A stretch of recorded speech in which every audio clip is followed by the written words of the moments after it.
highly biased, and to remove removing the such biases is not easy thing.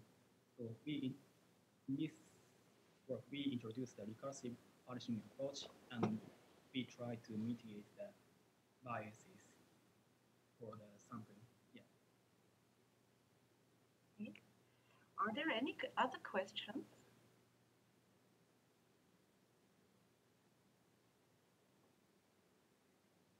So if not, thank you very much. Due to time restrictions, we already have to start with the last presentation. Yes, clap. That's right. Thank you very much. And the third presentation here is by Rishan Mafroor from the University of Queensland, Brisbane in Australia, and its title is Quality Measures: Understanding the Impact of Incomplete Data on Visualization Recommendation. So please take over the screen and start. You. Okay, thank you. Sorry, can you hear my voice? Yes, Okay, perfect. sure. And can you see my screen? Yes. Okay. Good. Slides are there already. Yeah. Okay. Okay, thank you so much. Hello, everyone. I am Risan Mafroor from the University of Queensland, and today I'm going to talk about our research. The title is Quality Matters: Understanding the Impact of Incomplete Data on Visualization Recommendation. So this research is supervised by Mohamed Saraf and Guido Zucon. So you think finding your car keys when you forget is hard? You can try to finding insight in big data. It's like looking for a needle in a haystack. So it's really hard. So as a researcher, how can we help the data analysts to get to their insight? One of the possible answer is visualization recommendation system. And how this visualization recommendation system works. I'll give you an example here. For example, I have a data set, we call it DB, and we are going to use visualization recommendation system. This system will automatically generate all possible visualization from the DB dataset. And then the system will compute the importance score of each visualization and rank all the visualization based on the importance score. And finally, the system will recommend the top K recommended visualization. In this case, K is equal to 2, so we got 2 recommended visualization, top 1 and top 2. One of the popular example of visualization recommendation system is CDB. I'll give you an example here to make it clear. So for example, we have heart disease data set, and then as an analyze, we want to compare between people with heart disease versus people without heart disease. So this is the target subset, and this is the reference subset. So if we run the CDB to get a recommendation, CDB will recommend this visualization. So this is top 1 recommended visualization using a CDB. So we have chest pain types as the x-axis here, and average of all peak as the y-axis. The reason why this visualization is become a top 1 is because the height deviation. So height deviation between the target subset, which is the red one, people with this size, versus the reference subset, the black one. This deviation score is around 0.648. And then I will give you a more example here to make it clear, which is the opposite one. So this is not interesting visualization. This is visualization number 500. We have sex as the x-axis and then average of age as the y-axis. We can see here there is very small deviation between target subset and reference subset.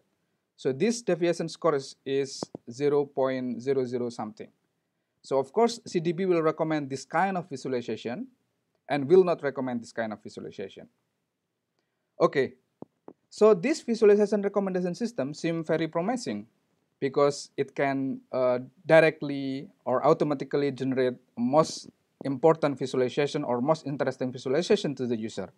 However, this visualization recommendation system operates under the assumption that the analyzed data is clean, which is this assumption is a little bit tricky because we know that missing data is everywhere and dirty data is everywhere in the real world setting.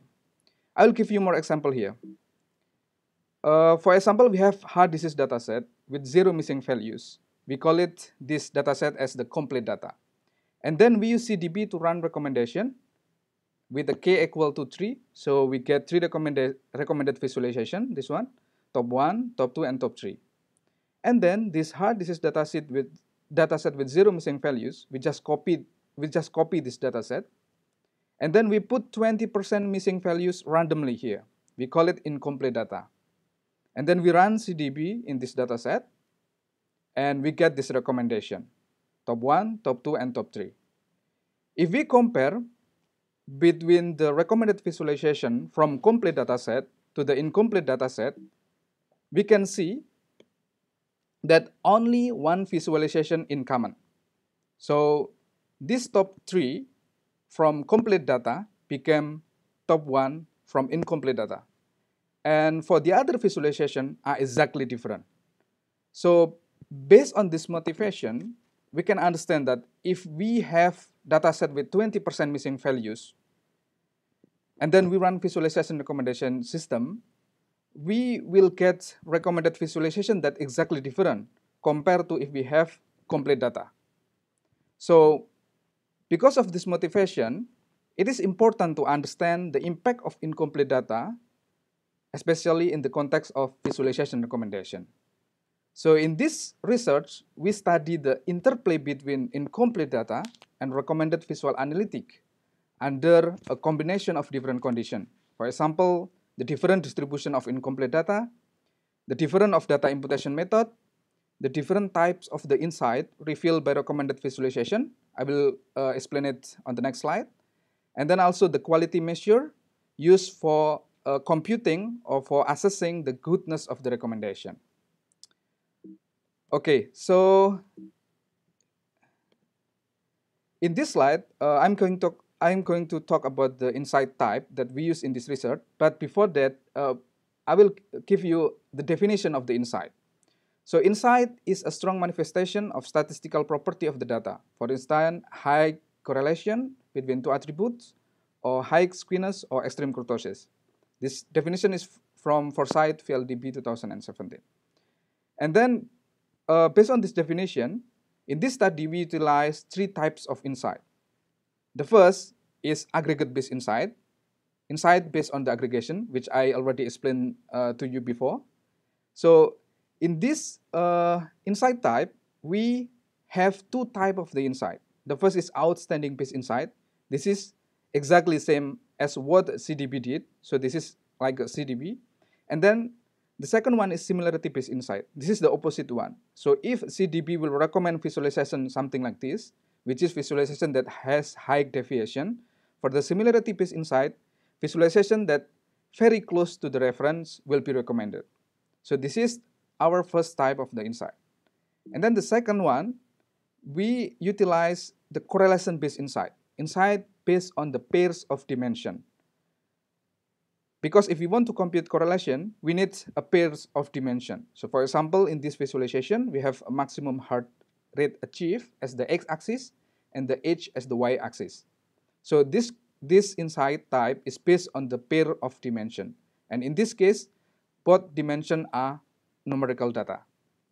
And then the third insight type is distribution-based insight, insight based on a single dimension. If we see in this example, for example, this is a CA as the x-axis, and for the y-axis is the frequency, is the counting of the data. So that's why we call it insight based on a single dimension, because we only have the single dimension here. So in distribution-based insight, we have 2 types of insight, skewness-based insight and kurtosis-based insight. So overall, we have 5 types of insight, but from the 5 types of insight, it's actually coming from 3 types of insight, which is distribution-based insight, which is insight based on a single dimension, correlation-based insight, which is insight based on the paired dimension, and then the last one is insight based on aggregation, which is the complex one. And then the next slide is how to calculate the quality of recommended visualization, or we call it effectiveness. So I will give you more example here. For example, we have a data set with 0 missing value, and then we use CDB to generate recommendation, and we get this recommendation. This is the list of the recommended visualization from the complete data.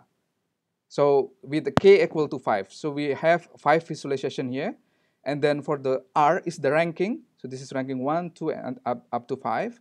And then U is the importance score, or we call it the utility score. And then we also have a data set, which is the same data set, but we put 20% missing values, and then we use CDB to generate recommendation, and we get this recommended visualization. So this is the list of recommendation from incomplete data.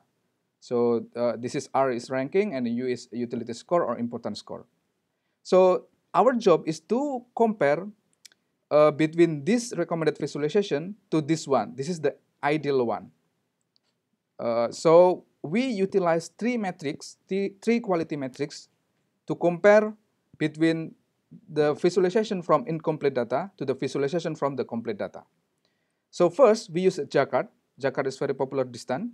So Jaccard consider the intersection and union from the two set of recommendation. So Jaccard only consider the visualization here. So this is the Jaccard inside of the black line. And then the second metric is RBO, rank bias overlap. So in RBO, ranking is matter, but in Jaccard, ranking doesn't matter. So RBO include the visualization set, the recommended visualization set, and also the ranking. And then the third metric is cumulative distance, which is inside of this dot red line. So in cumulative distance, visualization is counted, ranking also, and also the importance score. So this is the cumulative distance. So we have three metrics here. First is Jaccard, and then the second is rank bias overlap, and then the last one is cumulative distance. Okay, and this is our experiment setup. So we have like 4 data imputation method here. This is the very well-known data imputation method. For example, the first one is ignore missing cell. We just ignore if there is a missing cell.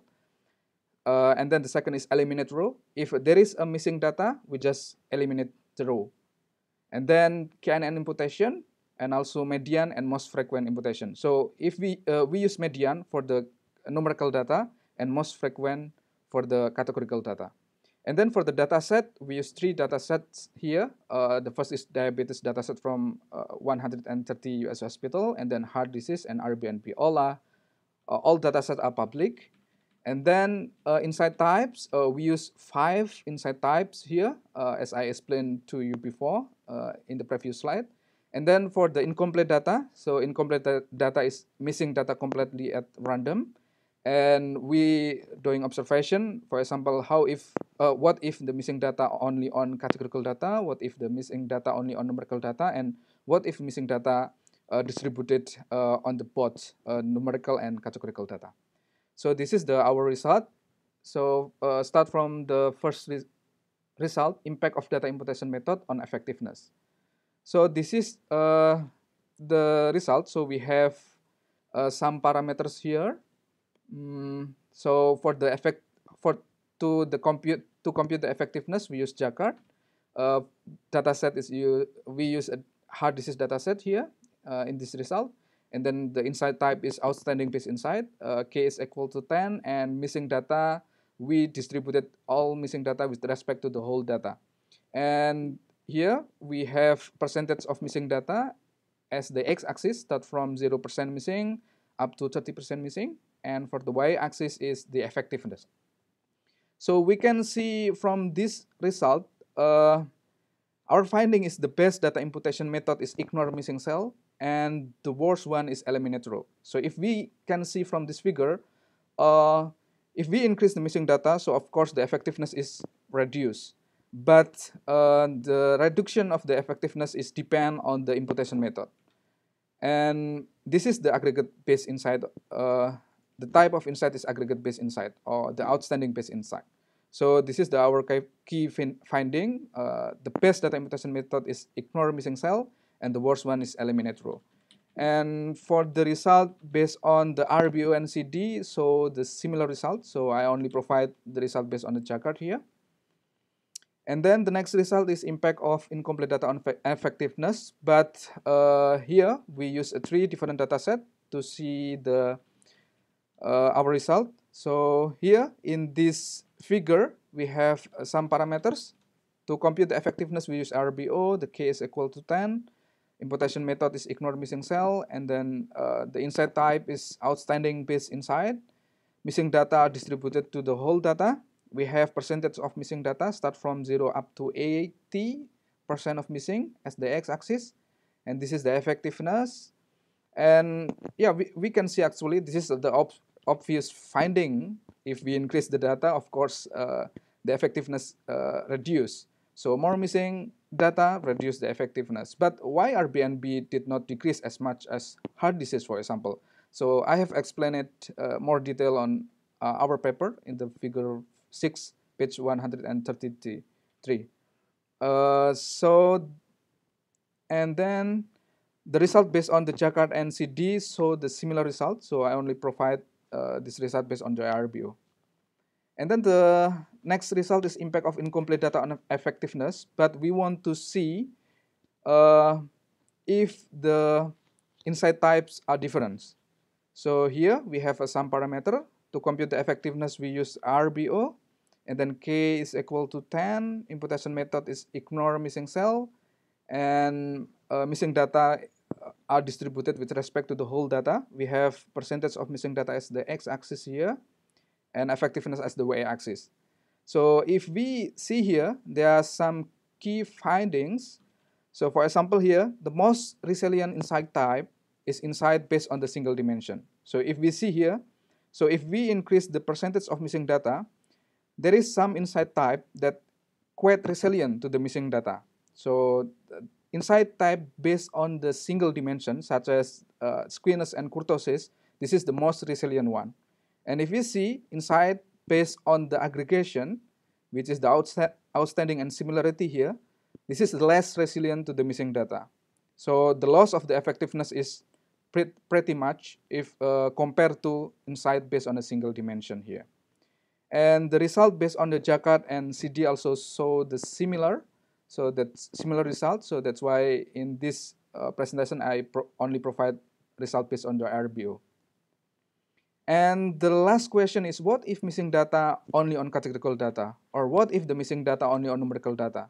Do missing data on categorical data have more impact rather than missing on the numerical data? So we did observation. This result is based on the inside aggregate base inside. So our answer is missing on categorical data and numerical data have the equal impact on effectiveness. And for more experiment, you can see directly to my paper. I have more experiment like impact of K on effectiveness with different data cleaning methods, and then impact of K with different data set, with different insight types, and also impact of input query on effectiveness, and so on. So this is our conclusion. So in this work, we investigate the interplay between incomplete data and recommended visual analytic under the combination of different conditions. And this study lies the foundation for further exploring appropriate ways to deal with the incomplete data and minimize the impact of incomplete data on visualization recommendation. And we believe that this work can provide a valuable insight for data analysts rather than blindly believing a recommendation result over low quality data. Thank you, and please let me know if you have any question. Thank you for your presentation. Are there any questions? Yes, Carsten Kleiner put one, please. Shall I read it?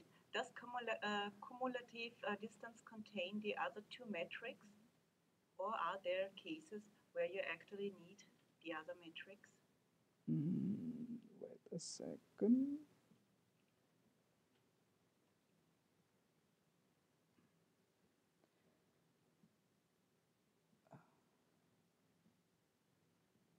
Okay, so I'll try to answer the question.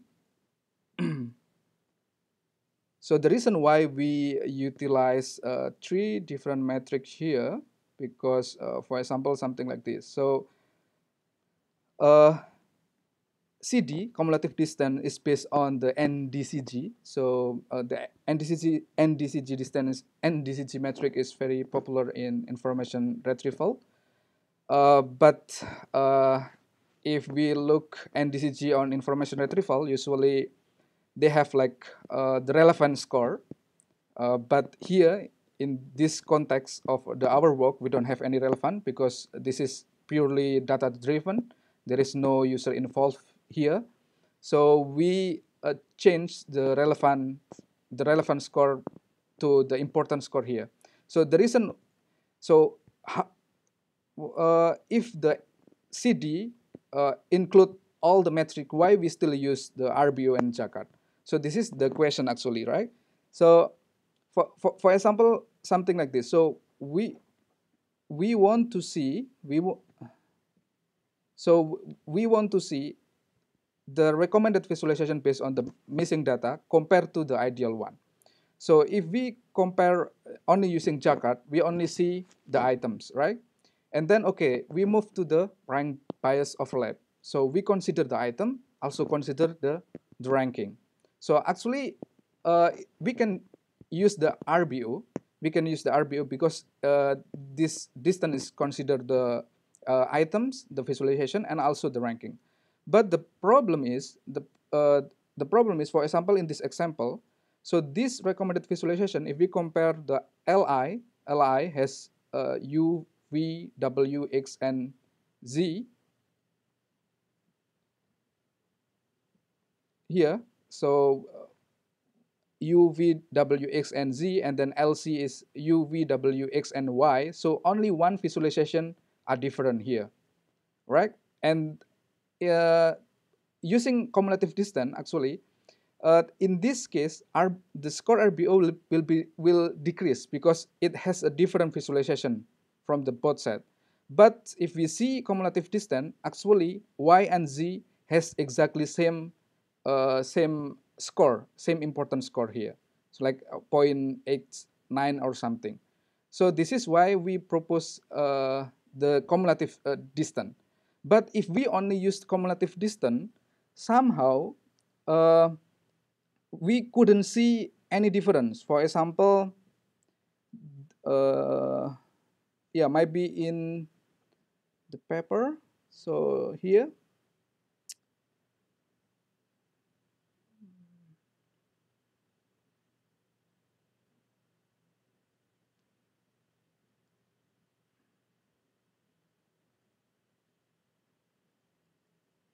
now for example here. So this one, if we see uh, based on the CD, this is very crowded because sometimes the score of the visualization, the score of important score is very close each other. For example, in this example, the score is something like this. So maybe the score is 0.89 and then the before that 0.87 or something. So the important score is very close. But if we only use the CD, sometimes we couldn't see the difference because the score is very close. But in some case, maybe if without a CD, if we see the visualization maybe from the complete data versus incomplete is really different, but in the end, if we see the score, it's actually very close. So that's why we have to utilize at least two of the metric, which is the RBO and CD, cumulative distance. So something like that. I'm not sure it's clear enough or not. Thank you for your very detailed answer. I think due to the time limits, we have to stop now. I think there are also interesting questions concerning your experiment data, which perhaps I will pose later on. Okay, sure. Thank Okay, you. so thank you Yeah. for all the free presentations, interesting presentations. Yes, and now it's perhaps time to leave for the next session. Thank you Okay. very much.